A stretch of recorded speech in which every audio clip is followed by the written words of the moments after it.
Hello and welcome to SPMIS Academy. Today we'll analyze important newspaper articles of 10th January 2024. Please note you can download the PDF version of today's newspaper analysis by clicking the link given in the comment section. This is the list of the topics that we will be covering from today's newspaper.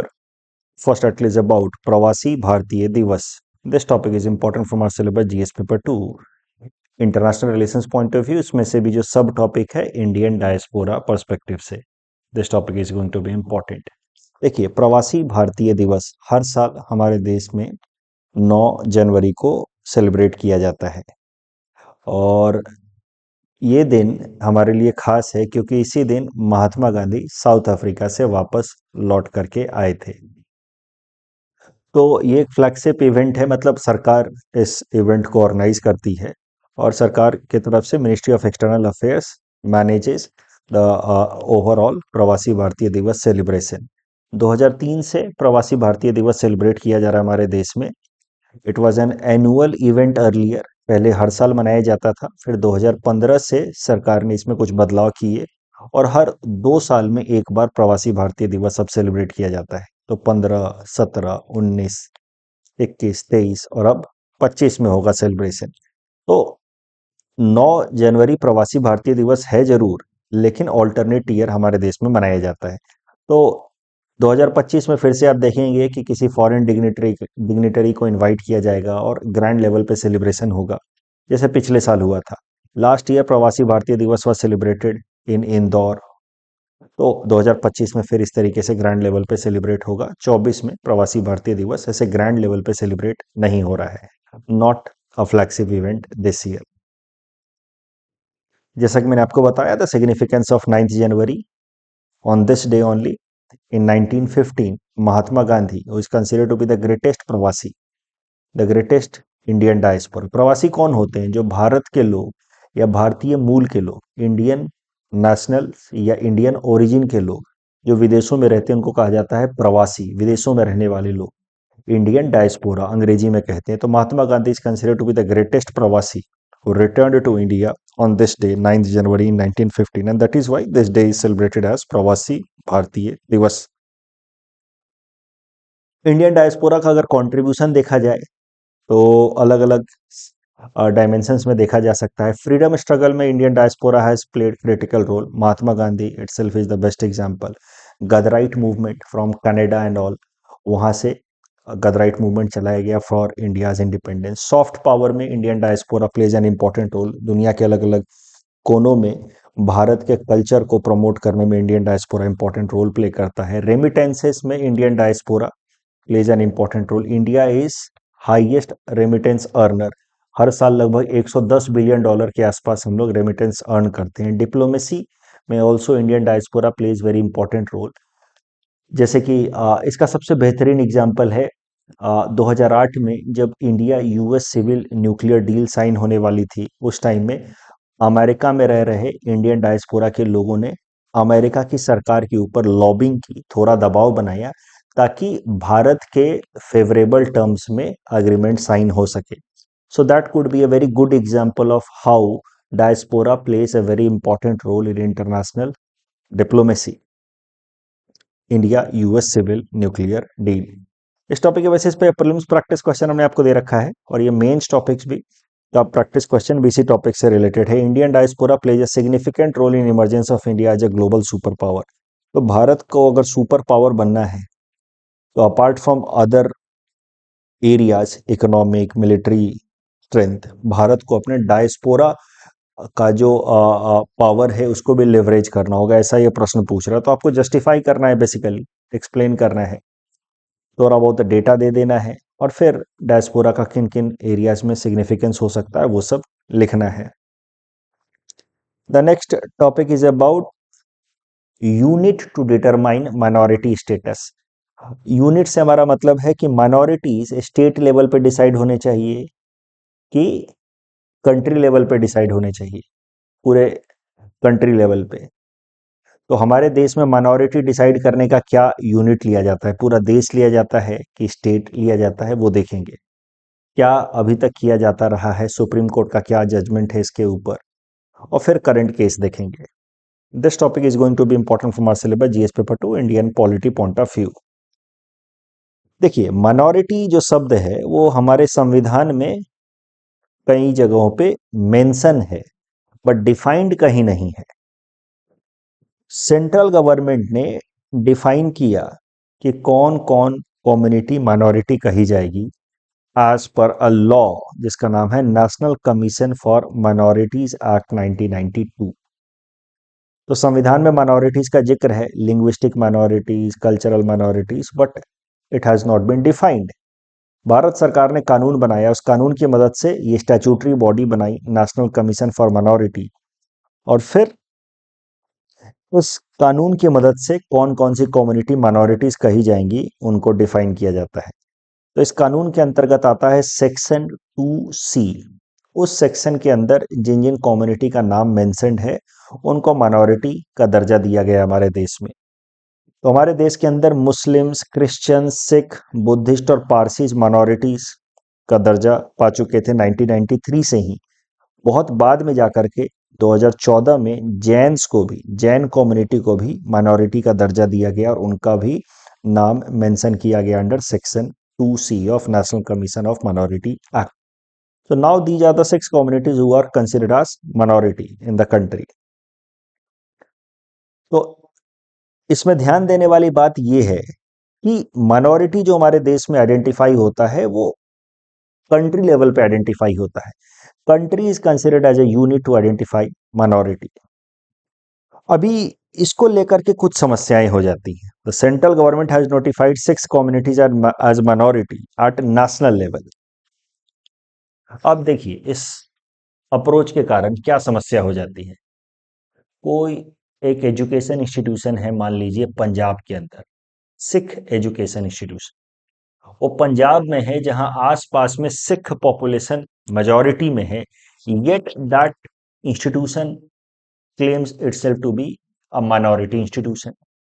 Supreme court ने कहा है कि it is travesty of justice, ये मजाक basically, कि पंजाब के अंदर Sikh institution को आप माइनॉरिटी कह रहे हैं, नागालैंड के अंदर, मिजोरम के अंदर क्रिश्चियन इंस्टीट्यूशन कम्युनिटीज को आप माइनॉरिटी कह रहे हैं। तो सुप्रीम कोर्ट ने कम से कम 2 ऐसे इंपॉर्टेंट जजमेंट्स में, TMA पाई फाउंडेशन केस और बाल पाटिल केस, 2 स्पेसिफिक जजमेंट्स दिए हैं सुप्रीम कोर्ट ने, जहां पे उन्होंने कहा है कि it should not be the country but the state that should be regarded as a unit for determining both linguistic minority as well as religious minority। कि भैया स्टेट के लेवल पे आइडेंटिफाई करो कि इस स्टेट में ये माइनॉरिटी में है, इस स्टेट में ये माइनॉरिटी में है, rather than identifying at the country level कि who is in minority. Otherwise in many cases the term minority itself will become a joke. For example, Sikhs in Punjab considered as minority, it's a joke। तो TMA Pai foundation case and Bal Patil case, very important case. Supreme court ने ऐसा आदेश दिया है, लेकिन अभी तक भारत सरकार ने इस पे इंप्लीमेंटेशन किया नहीं है।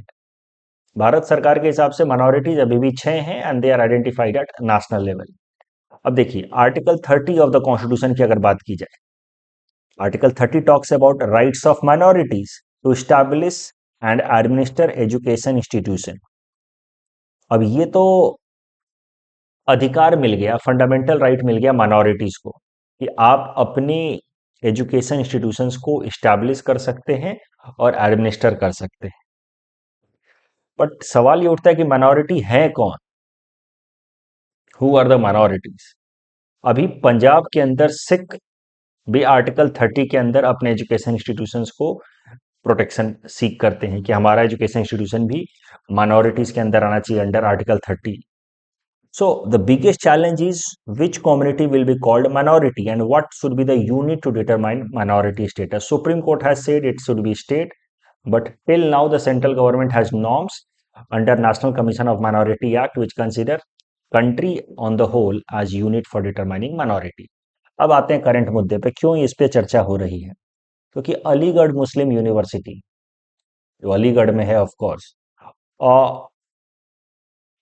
उसमें उसका स्टेटस माइनॉरिटी स्टेटस होना चाहिए या नहीं, उसको लेकर के सुप्रीम कोर्ट के अंदर एक कॉन्स्टिट्यूशन बेंच बिठाई गई है। 7 जजेज की ये bench headed by chief justice of India justice DY Chandrachud. देखिए, एएमयू अलीगढ़ मुस्लिम यूनिवर्सिटी ये एक माइनॉरिटी इंस्टीट्यूशन नहीं है, ऐसा कहा इलाहाबाद हाई कोर्ट ने 2006 में। इलाहाबाद हाई कोर्ट ने कहा कि भले इसको बनाया गया था फॉर माइनॉरिटी कम्युनिटी, आपको याद होगा सर सैयद अहमद खान ने अलीगढ़ मुस्लिम यूनिवर्सिटी की स्थापना की थी, आगे हम देखेंगे। तो इसको भले बनाया गया था माइनॉरिटी कम्युनिटी के लिए, लेकिन जिस तरीके से over a period of time it has changed, it has evolved, it can not be considered as minority institution, ऐसा कहा इलाहाबाद हाई कोर्ट ने 2006 में। इलाहाबाद हाई कोर्ट के इस फैसले को चैलेंज किया गया है सुप्रीम कोर्ट में, और सुप्रीम कोर्ट अब इस पर सुनवाई कर रही है, और सुप्रीम कोर्ट ने इस पर कॉन्स्टिट्यूशन बेंच बिठाया है। और अब सुप्रीम कोर्ट के इस कॉन्स्टिट्यूशन बेंच में चर्चा होगी कि माइनॉरिटी कौन है, कहाँ, और उनका बेसिस क्या होना चाहिए, क्या यूनिट होना चाहिए।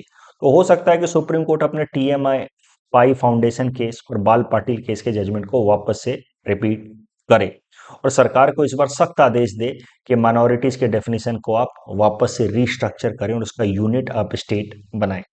आपको अगर याद होगा तो हमारे सीएम साहब हिमंता बिश्व शर्मा साहब ने कहा था कि माइनॉरिटी स्टेट लेवल पे ही नहीं, डिस्ट्रिक्ट लेवल पे होना चाहिए। The district should be unit, it is what our CM sahab से in 2022, district should be the basis, क्योंकि ऐसे कई सारे डिस्ट्रिक्ट्स हैं जहां पे for example Muslim population is quite high, but Muslims are considered to be minority, right. ऐसा उन्होंने कुछ एग्जांपल्स दिए थे, खासकर जो बॉर्डर डिस्ट्रिक्ट्स हैं। अलीगढ़ मुस्लिम यूनिवर्सिटी की बात कर ले, जो करंट केस में है, तो Aligarh Muslim university was established by sir Syed Ahmad Khan in 1875। आप हिस्ट्री में पढ़ते हैं, सर सैयद अहमद खान पहले तो काफ़ी सेकुलर थे और कम्युनल हार्मनी में बिलीव करते थे, but over a period of time he started to realize कि मुस्लिम्स के अगेंस्ट डिस्क्रिमिनेशन हो रहा है आफ्टर 1857, बिकॉज ब्रिटिशर्स बिलीव कि it were Muslims who were mainly responsible behind the revolt of 1857। उसके बाद से धीरे धीरे सर सैयद अहमद खान थोड़ा कम्युनल फ्लेवर उनके अंदर आने लगा। सर सैयद अहमद खान ने 1875 में मोहम्मदन आंग्लो ओरिएंटल कॉलेज की स्थापना की, जिसका मेन गोल था कि मुस्लिम्स के अंदर मॉडर्न एजुकेशन को प्रमोट किया जाए ताकि उनको भी गवर्नमेंट जॉब्स मिल सके और उनकी इकोनॉमिक और एजुकेशनल बैकवर्डनेस दूर हो सके। यही Mohammad Anglo Oriental college later on became Aligarh Muslim university in 1920 following an act, Aligarh Muslim university act. इस टॉपिक के बेसिस पे प्रीलिम्स प्रैक्टिस क्वेश्चन हमने आपको दे रखा है। Please attempt this question and submit the answer in the comment section. The next article is about SBI report on K-shaped economy. This topic is important from our syllabus GS paper 3 Indian economy point of view. क्या होती है K-shaped economy, वो जरा समझते हैं। देखिए, after the pandemic, देखिए pandemic के दौरान तो इंडियन इकोनॉमी में रिसेशन आया, पूरे दुनिया भर की इकोनॉमी में रिसेशन आया, यानी कि फास्ट या शार्प डिक्लाइन। उसके बाद से जो रिकवरी हुई है उसके ट्रेंड को लेकर के अलग अलग आर्ग्यूमेंट्स हैं। few economists say कि it has been a U-shape recovery, some say it is V-shape recovery, but बहुत सारे इकोनॉमिस्ट्स या इकोनॉमिक इंस्टीट्यूशंस मानते हैं कि post pandemic Indian economy has shown के शेप्ड रिकवरी। के शेप्ड रिकवरी का मतलब है कि कुछ सेगमेंट या कुछ कैटेगरी के लोग तो रिकवर कर गए अच्छे से, but there are few segments या few categories of people who are not able to recover post pandemic, और वो धीरे धीरे और डिक्लाइन ही कर रहे हैं। तो के shape recovery is the one in which the performance of different parts of the economy diverges like arm of the के। तो मानना है कुछ इकोनॉमिस्ट्स का, कुछ इकोनॉमिक इंस्टीट्यूशंस का, कि जो लोग भी फॉर्मल सेक्टर में काम कर रहे हैं, जो skillful लोग हैं, they have recovered post pandemic and now they are doing quite good, but people who are having low skill set, engaged in informal sector, unorganized sector, they are still not able to recover post pandemic, and that is why Indian economy is witnessing K-shaped recovery post pandemic। ऐसे argument चलते रहते हैं। अभी इसी context में हाल फिलहाल में state bank of India ने एक रिपोर्ट पब्लिश की, जिसमें इसने कहा कि the idea that Indian economy is showing के shaped economic recovery is flawed, गलत है, ऐसा बिल्कुल नहीं है। Indian economy is not showing के शेप्ड रिकवरी। बेसिकली के शेप्ड रिकवरी का मतलब है इन equality is increasing in the country. SBI का ये रिपोर्ट कहता है कि this idea is flawed, in equality is not increasing, rather it is decreasing. Bharat सरकार की कई सारी इनिशिएटिव्स हैं, उज्ज्वला योजना से लेकर के, जहाँ पे घरों के अंदर चूल्हा सिलेंडर प्रोवाइड कराए जा रहे हैं सब्सिडाइज रेट पे, आयुष्मान भारत स्कीम, जो हेल्थ इंश्योरेंस स्कीम है, प्रधानमंत्री आवास योजना। तो भारत सरकार की कई सारी स्कीम्स हैं for marginalised people. Such schemes have been able to bring down the inequality, and that is why the recovery is not K-shaped. Inequality is decreasing, ऐसा कह रहा है एसबीआई का ये रिपोर्ट। और इस आर्ग्यूमेंट को जस्टिफाई करने के लिए उन्होंने कुछ डेटा भी दिया है। They have used a word great migration. Great migration in what sense? तो जैसे कि देखिए, जो टैक्स पे करने वाले लोग हैं, उनकी एनालिसिस अगर कर ली जाए तो हमें पता चलेगा कि जो लोवेस्ट स्लैब में लोग थे, टैक्स पेयर्स, टैक्स पेयर्स में भी स्लैब्स होता है, 5 लाख से कम, फिर उससे ऊपर, फिर उससे ऊपर। तो लोवेस्ट स्लैब के लोग जो थे, उनमें से 36.3% लोग जो हैं, वो लोवेस्ट स्लैब से निकल करके, income tax return filers lowest slab से निकल करके मिडिल वाले स्लैब में आए हैं। इसको नाम दिया है एसबीआई ने द ग्रेट माइग्रेशन। अभी एसबीआई का ये जो आर्ग्यूमेंट है, इसको कई सारे इकोनॉमिस्ट रिजेक्ट कर रहे हैं कि क्या बकवास कर रहे हो sir, this is happening because of inflation, income of people are increasing but the tax slab is more और less at the same rate, income is increasing because of inflation. और जितना इन्फ्लेशन है उतना इनकम अगर बढ़े तो technically income बढ़ा नहीं है। इसी को कहा जाता है fiscal drag. I just hope आपको याद आ रही होगी बातें, फिस्कल ड्रैग। बट एसबीआई ने अपना आर्ग्यूमेंट दिया है कि you see 36% people who were in the lowest tax slab have moved into the middle one of the tax slab. It is great migration and this indicates कि the income inequality is decreasing. SBI ने अपना argument भी दिया है कि देखिए, जो lower income के लोग थे वो मिडिल इनकम में आ रहे हैं, तो लोगों के बीच में इनकम इनइक्वालिटी घटी है। और कुछ अपना डाटा लेकर के, लोगों के जो टैक्स फाइलर्स हैं उनका डाटा लेकर के एसबीआई ने गिनी कोफिशिएंट पब्लिश करने की कोशिश की है कि how Gini coefficient has decline from 0.489 to 0.402। Gini coefficient is basically a way to determine inequality in a country. आगे मैं समझा दूंगा क्वेश्चन की मदद से कि गिनी कोफिशिएंट होता क्या है, लॉरेंज कर्व होता क्या है। But SBI through its report has claimed कि Gini coefficient has declined from 2015, 14-15 since our PM Modi came to power for his first term to the current one. So Gini coefficient has declined means inequality is decreasing. Of course, the critics argue कि SBI reports are far from being persuasive. क्या कर रहे हो sir, लोगों की income बढ़ रही है क्योंकि इन्फ्लेशन है, इन्फ्लेशन जितना है उतना इनकम अगर बढ़े तो technically there is no income increase. Yet SBI is making that a basis to argue कि yes, inequality is decreasing and SBI is calling it great migration. You see, Guinea coefficient समझ लीजिए। देखिए, ये diagram आप समझिए। किसी देश में पॉपुलेशन और इनकम का रिप्रेजेंटेशन अगर ऐसे किया जाता है जिस कर्व पे, उसको कहा जाता है लॉरेंज कर्व। पॉपुलेशन और इनकम को जिस कर्व पे रिप्रेजेंट किया जाता है उसको कहा जाता है लॉरेंज कर्व।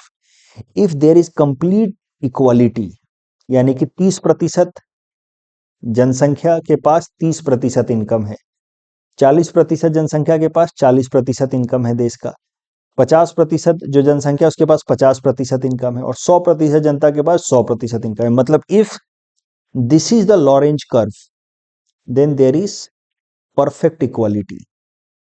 बट जैसे जैसे ये कर्व ऐसा होता जाएगा, आप समझिए इनइक्वालिटी बढ़ती जाएगी। इनइक्वालिटी मेजर करने के लिए जो कोफिशिएंट इस्तेमाल किया जाता है वो होता है Gini coefficient. Gini coefficient is defined as something is a divided by a plus b. Suppose this a is 0, means this Lorentz curve is actually along this a is 0. Then Gini coefficient is 0. Gini coefficient 0 means 0 in equality, यानी कि perfect equality. उम्मीद कर रहा हूं समझ आया है, नहीं तो पीटी क्रैश कोर्स में तो मैं रिवाइज कराऊंगा ही सारे कर्व्स। यहाँ लाफर कर्व भी मैंने दे रखा है और गिनी कोफिशिएंट और लॉरेंज कर्व समझ आ गया है तो इस पीटी क्वेश्चन को अटेम्प्ट कीजिए and submit the answer in the comment section. The next topic is about warmest year 2023। This topic is important for our syllabus GS paper 3 environment point of view.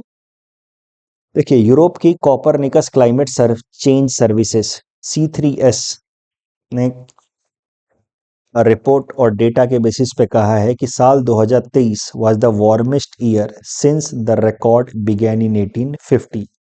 इसके पहले the warmest year was 2016। तो जब से recording करनी शुरू की गई है तब से पता चला है साल 2023 वार्मेस्ट ईयर है। इसके पहले 2016 को वार्मेस्ट ईयर बताया गया था ये वाला, अब 2023 वार्मेस्ट ईयर है। इतना ही नहीं, एक यूरोप की कॉपरनिकस क्लाइमेट चेंज सर्विस कहती है कि इनफैक्ट साल 2023 हो सकता है पिछले 1 लाख सालों का वार्मेस्ट ईयर हो। अब 1850 से पहले का तो डेटा है ही नहीं। वर्ल्ड मेट्रोलॉजिकल ऑर्गेनाइजेशन WMO ने तो लास्ट ईयर ही कह दिया था नवंबर में कि 2023 जो है that is going to be warmest year ever so far since the record began. क्यों हुआ है वार्मेस्ट ईयर? कारण दो हैं इसके पीछे मेनली। पहला कारण है ग्रीन हाउस गैसेस का कंसेंट्रेशन लगातार बढ़ना। You see green house gases का कंसेंट्रेशन बढ़ता ही जा रहा है। 2023 में इट वाज हाईएस्ट। तो carbon dioxide concentration in 2023 was 2.4 part per million higher than 2022. Same is true for methane, which are the two most significant greenhouse gases.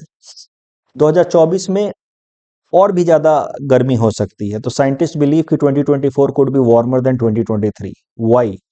क्योंकि 2023 में वार्म या हीट के पीछे कारण था एक तो ग्रीन हाउस गैसेस का बढ़ना, वो तो बढ़ेंगे ही, और उसके अलावा एल नीनो की शुरुआत होना। El Nino onset began in 2023 which will further intensify in 2024।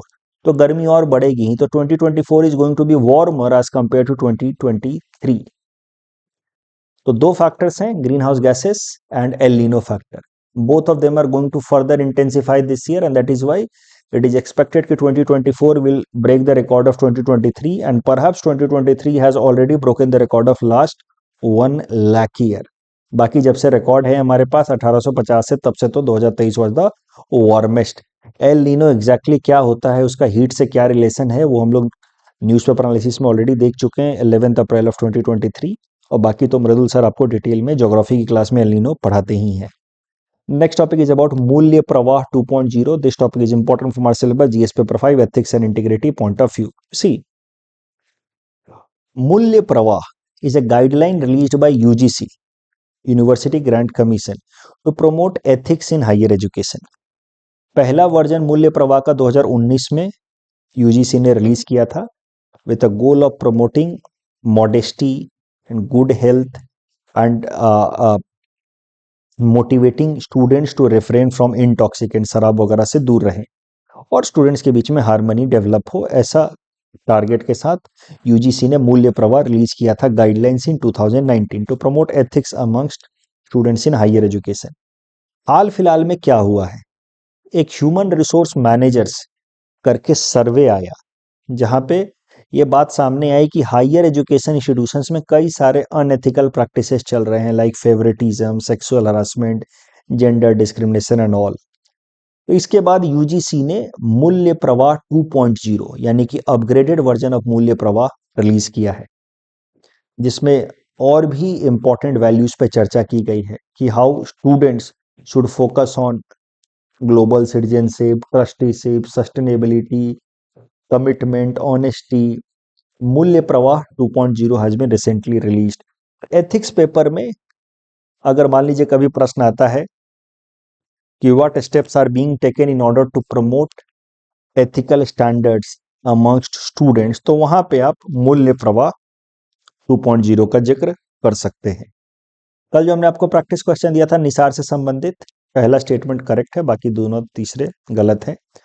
और Chapnala Lake and Chandubi Lake is in Assam, so the correct answer is option B. That's all from our side for today. Thanks for watching.